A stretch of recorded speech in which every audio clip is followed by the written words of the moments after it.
Effervescence.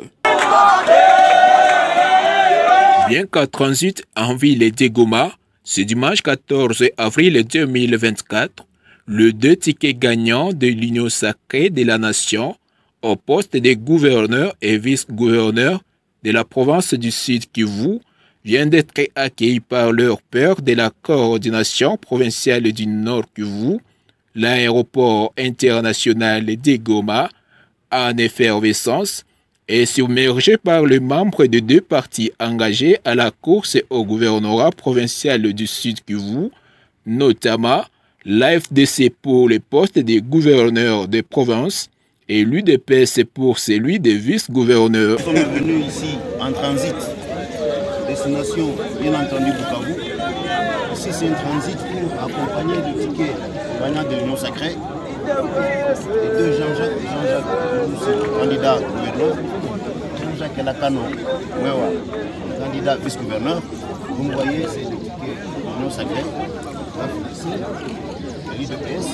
Et comme vous le savez, au niveau de l'Union sacrée, il avait été levé les options suivantes.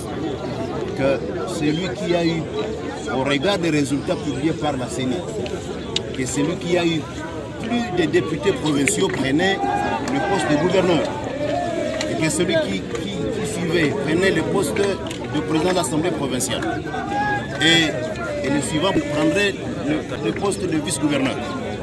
Et voilà, nous avons été ex aequo avec l'UNCA. C'est comme ça que voilà, vous avez tous les comptes de celui qui est premier, le candidat gouverneur Jean-Jacques Elakano. Et pour les comptes, celui qui est venu pour la deuxième position du DPS, ex aequo avec l'UNC, bien entendu. Vous avez le candidat vice-gouverneur Jean-Jacques Elakano. Il s'agit bel et bien ici du ticket gagnant de l'Union sacrée que nous présentons ici. Nous sommes en transit ici vers Bukavu. Mettre en profit sa longue expérience au niveau local, national, régional, sous-régional et international, dans un objectif de réaliser la vision du chef de l'État, son Excellence Félix Antoine Tshisekedi, celui de reconstruire la province du Sud Kivu, afin qu'elle ressorte dans sa léthargie et repartir sur de nouvelles bases, a affirmé le candidat gouverneur de province, professeur Jean-Jacques Pouroussi Sadiki. Nous remercions le bon Dieu qui a fait que nous soyons ici aujourd'hui.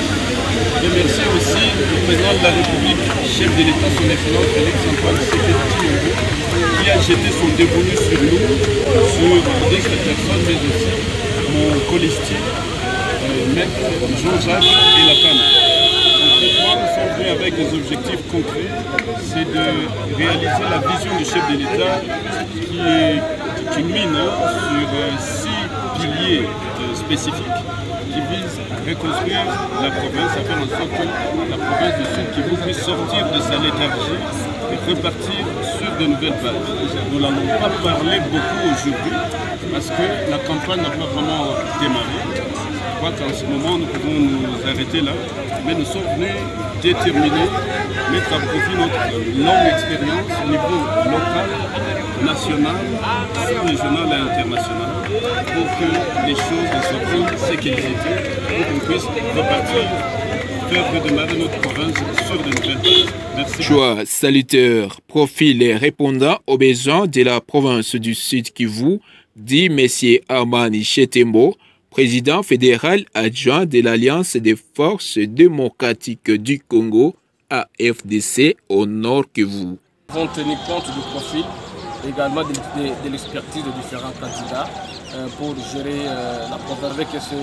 C'est une province qui doit se développer sur le plan économique, le plan social, sur le plan environnemental. Donc, allez-y comprendre que les infrastructures et puis les grands travaux liés au développement seront possibles. Pour des postes différents, deux Jean-Jacques, l'un Jean-Jacques Pouroussi Sadiki, candidat gouverneur de province, et l'autre Jean-Jacques Elakano, candidat vice-gouverneur, tous deux au compte de l'Union sacrée de la nation, plateforme politique qui accompagne la vision de son Excellence Félix Antoine Tshisekedi, chef de l'État et commandant suprême des forces armées de la République démocratique du Congo et de la police nationale congolaise.